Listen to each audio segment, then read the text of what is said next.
Jadi sebelum Oktober, saya mengusulkan Akang Sri Bintang, kita buat satu aksi massa. Mungkin yang paling baik adalah di bulan Juni pertengahan, dan kita harus mengikuti tata cara perperangan internasional.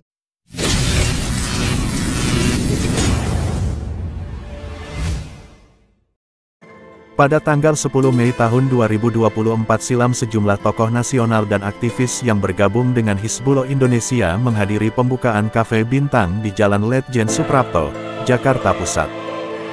Mereka yang hadir diantaranya adalah Sri Bintang Pamungkas, Amir Hamzah dan Saud Aritonang. Tentu, kesempatan ini juga mereka gunakan untuk berdiskusi terkait kondisi bangsa terkini pasca putusan Mahkamah Konstitusi yang menolak gugatan pasangan Anies Baswedan dan Muhaimin Iskandar, serta pasangan Ganjar Pranowo dan Mahfud MD yang mempersoalkan terjadinya kecurangan pada Pilpres 2024 untuk kemenangan pasangan Prabowo Subianto dan Gibran Rakabuming Raka. Putusan Mahkamah Konstitusi itu tentunya berimbas pada akan dilantiknya Prabowo Gibran sebagai Presiden dan Wakil Presiden Indonesia periode 2024 hingga 2029, karena putusan Mahkamah Konstitusi itu telah ditindaklanjuti Komisi Pemilihan Umum dengan menetapkan Prabowo Gibran sebagai Presiden dan Wakil Presiden terpilih pada Pilpres 2024. Ketua Presidium Hizbullah Indonesia Sri Bintang Pamungkas telah dengan tegas menolak putusan Mahkamah Konstitusi itu, karena dia juga meyakini bahwa Pilpres 2024 curang untuk kemenangan Prabowo Gibran dan kecurangan itu diduga kuat melibatkan Presiden Joko Widodo alias Jokowi.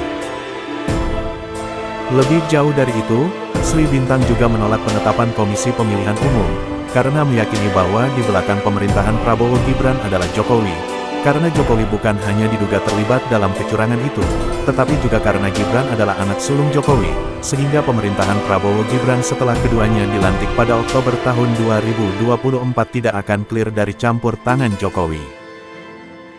Di mata para tokoh dan aktivis Hizbullah Indonesia, pemerintahan Jokowi adalah pemerintahan yang buruk karena bukan saja merupakan pemerintahan yang dikendalikan dan diintervensi oligarki, tetapi juga ditengarai tidak clear dari komunisme yang diistilahkan dengan komunis gaya baru.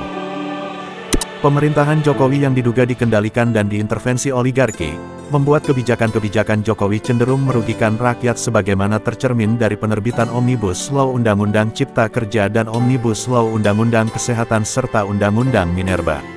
Selain itu, kebijakan Jokowi juga dinilai membahayakan kedaulatan negara, contohnya adalah pembangunan proyek Ibu Kota Nusantara atau IKN di Kalimantan Timur, dan proyek kereta cepat Jakarta-Bandung yang terkesan dipaksakan, karena banyak pengamat yang menilai bahwa kedua mega proyek itu bukan hal yang urgen dan tidak penting untuk rakyat.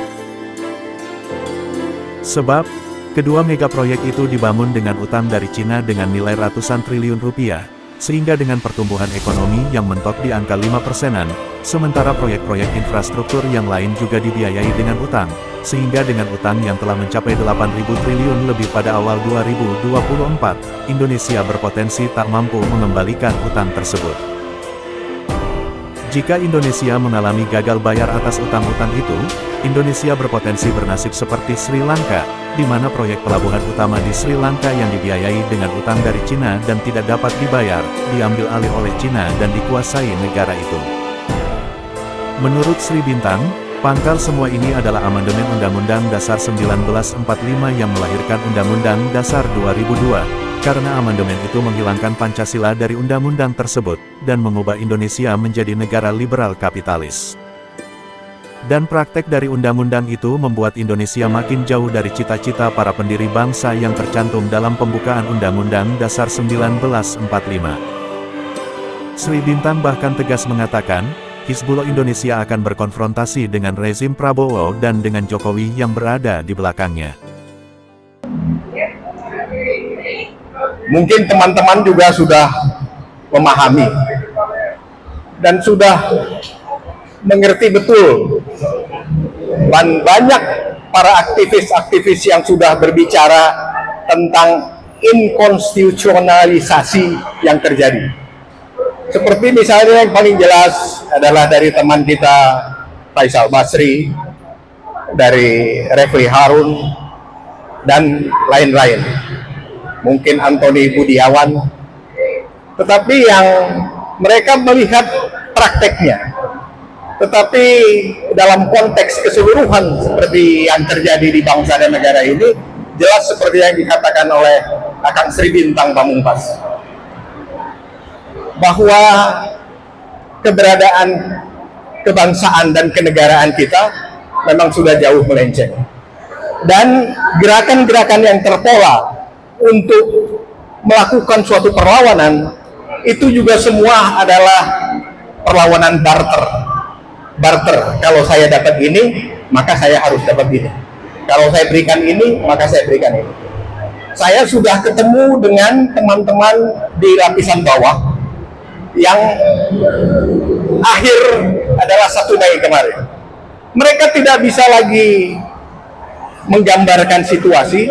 Kekecewaan mereka adalah bagian daripada sikap yang tidak bisa tergambarkan.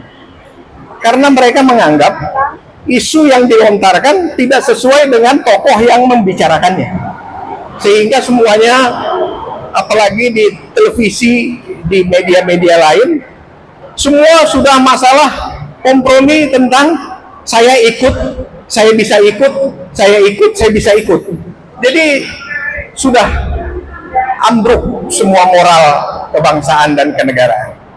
Nah, saya dari gambaran Akang Sri Bintang tadi dan situasi yang terjadi, maka saya sudah menggambarkan Akang Sri Bintang sudah seharusnya kita menuju Oktober dengan konsistensi bahwa kitalah akan yang membawa marwah konstitusi Undang-Undang Dasar 45 yang diperjuangkan 353 tahun, dan kita nikmati akan 79 tahun tetapi pepesan kosong.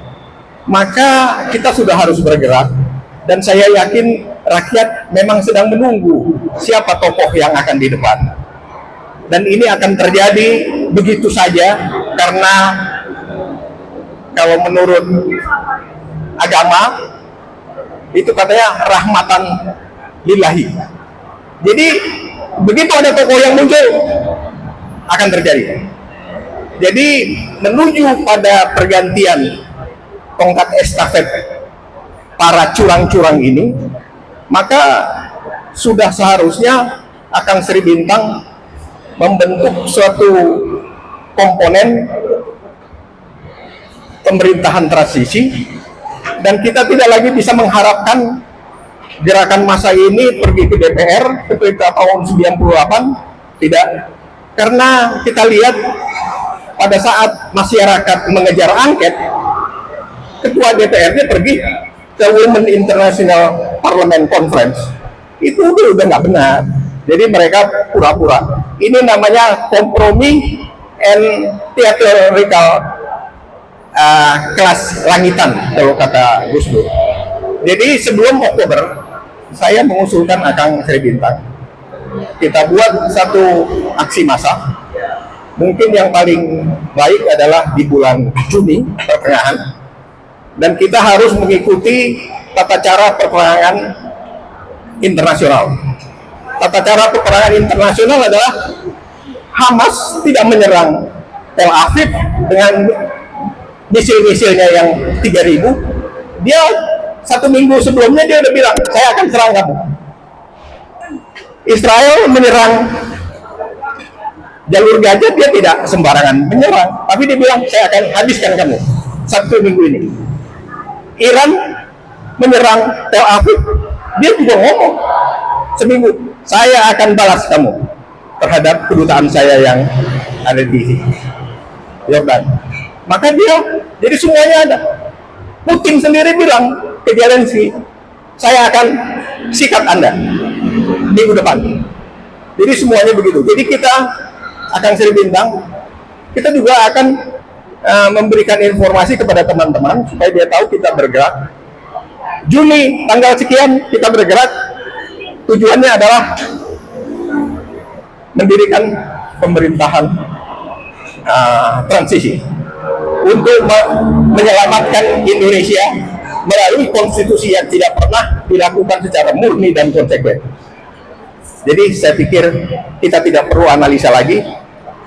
apa yang dikatakan Akang Sri Bintang itu sudah pas dan sudah situasinya sudah memang seperti itulah pengkhianatan terhadap konstitusi.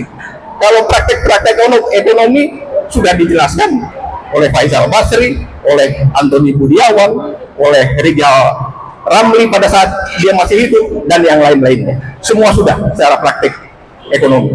Nah, oleh karena itu, Akang Sri Bintang, kita harus tahajud, kita harus berdoa, bagaimana menempatkan gerakan kita pada pertengahan Juni, gerakan masa rakyat yang saya hakul yakin 95% didukung oleh rakyat. Tinggal mereka menunggu tokoh yang akan membawakannya. Terima kasih.